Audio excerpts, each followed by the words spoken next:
নারকেল ছাড়া আবার নাড়ু নাকি হয়, রেসিপি দেখিলে পরে জানিবে নিশ্চয়। নমস্কার, আমি অপু সংসারে সকলকে স্বাগত জানাই।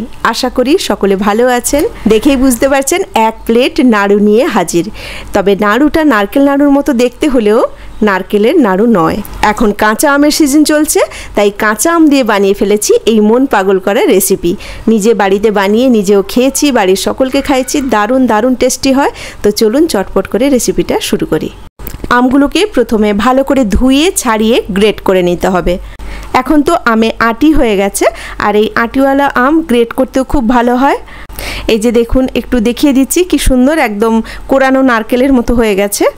আমগুলো যেহেতু শক্ত হয়ে গেছে এখন, তাই এই আমে কিন্তু এই নাড়ুগুলো বানাতে খুব সুবিধে। উল্টে পাল্টে এইভাবে চারদিক গ্রেট করে মাঝের আটিটা বের করে দেব। পুরো আমটা কোরানো হয়ে গেছে। আমি 3খানা বেশ বড় বড় সাইজের আম নিয়েছি। আমগুলো 500 গ্রামের থেকে একটু বেশি হবে, 600 থেকে 650 গ্রাম হবে। এখন এর মধ্যে 1 চামচ লবণ দিয়ে এই কোরানো আমটা খুব ভালো করে মেখে নেব। লবণ দিয়ে ভালো করে আমটা মাখানো হয়ে গেছে। এখন ঢাকনা দিয়ে 10 থেকে 15 মিনিট রেস্ট রেখে দেব।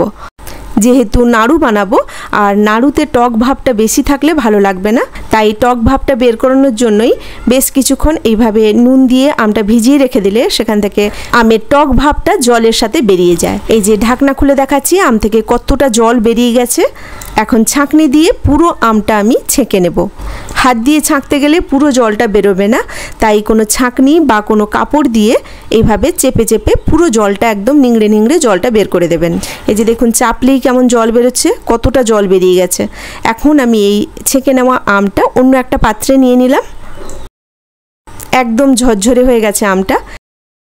এখন এর মধ্যে দিয়ে দেব চিনি। এখন চিনিটা খুব ভালো করে আমের সাথে মাখিয়ে নেব। আর চিনির পরিমাণটা লাগবে যতটা আম তার থেকে একটু বেশি পরিমাণ চিনি লাগবে। এখন খুব ভালো করে চিনিটাকে মাখিয়ে নিতে হবে আমের সাথে। আমি আম আর চিনির মাপটা বলে দিচ্ছি।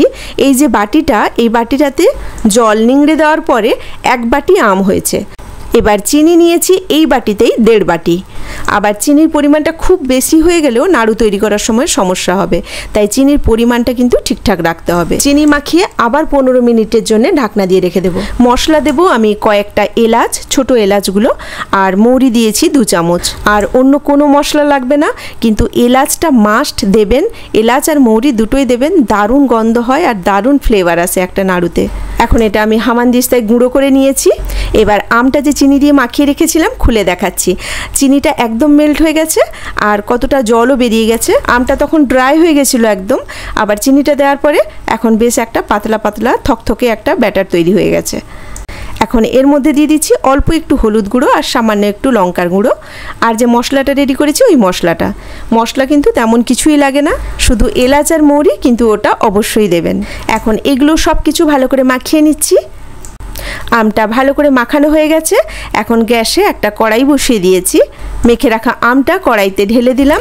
এবার কিন্তু কন্টিনিউ নাড়তে হবে। প্রথমের দিকে একটু আস্তে আস্তে করে নাড়লে হবে, কিন্তু যেই চিনিটা ধীরে ধীরে পাক ধরতে শুরু করবে তখন কিন্তু কন্টিনিউ নাড়তে হবে। এইভাবে নাড়তে নাড়তে দেখবেন ধীরে ধীরে কালারটা চেঞ্জ হচ্ছে, তখন চিনিটা কিন্তু ধীরে ধীরে কড়াইটা ধরতে শুরু করবে। তাই এইভাবে অনবরত খুন্তিটা নেড়ে যেতে হবে, তলার দিকটা যেন বসে না যায়। গ্যাসের ফ্লেমটা লো রেখে প্রায় 5 থেকে 7 মিনিট আমি একই রকমভাবে খুন্তিটা ঘুরিয়ে ঘুরিয়ে নেড়ে যাচ্ছি। এখন অনেকটাই শুকিয়ে এসছে চিনিটা, আর ডোটা শক্ত হতে শুরু করেছে। আমরা নারকেল নাড়ু যখন বানাই তখন দেখবেন চিনিটা যখন পাক ধরতে শুরু করে একটা চিটালো ভাব আসে নারকেলের মধ্যে। এতেও কিন্তু সেম জিনিস, যখনই ডোটা শক্ত হয়ে আসবে হাত দিয়ে একটু দেখবেন যে চিটালো ভাব এসছে কিনা। যখনই এই চিটালো ভাবটা চলে আসবে তখন গ্যাসের ফ্লেমটা অফ করে দেবেন। আমি একটা বাটির মধ্যে ঢেলে নিয়ে ঠান্ডা করে নিয়েছি। এখন গোল গোল করে নাড়ুর মতো পাকিয়ে নেব। তবে হ্যাঁ, তার আগে হাতের মধ্যে একটু সর্ষের তেল ঘষে নেবেন।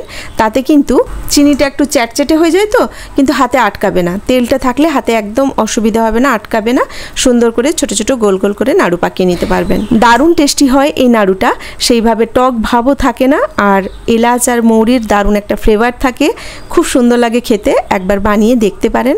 কেমন লাগলো আজকের এই রেসিপি ছোট্ট একটা কমেন্ট করে জানাবেন। আর যদি ভালো লেগে থাকে তাহলে একটা লাইক দিয়ে দেবেন। সকলে ভালো থাকবেন, সুস্থ থাকবেন। কথা হবে আবার পরের ভিডিওতে নতুন কোনো রেসিপি নিয়ে। আজ এখানেই রাখি। নমস্কার।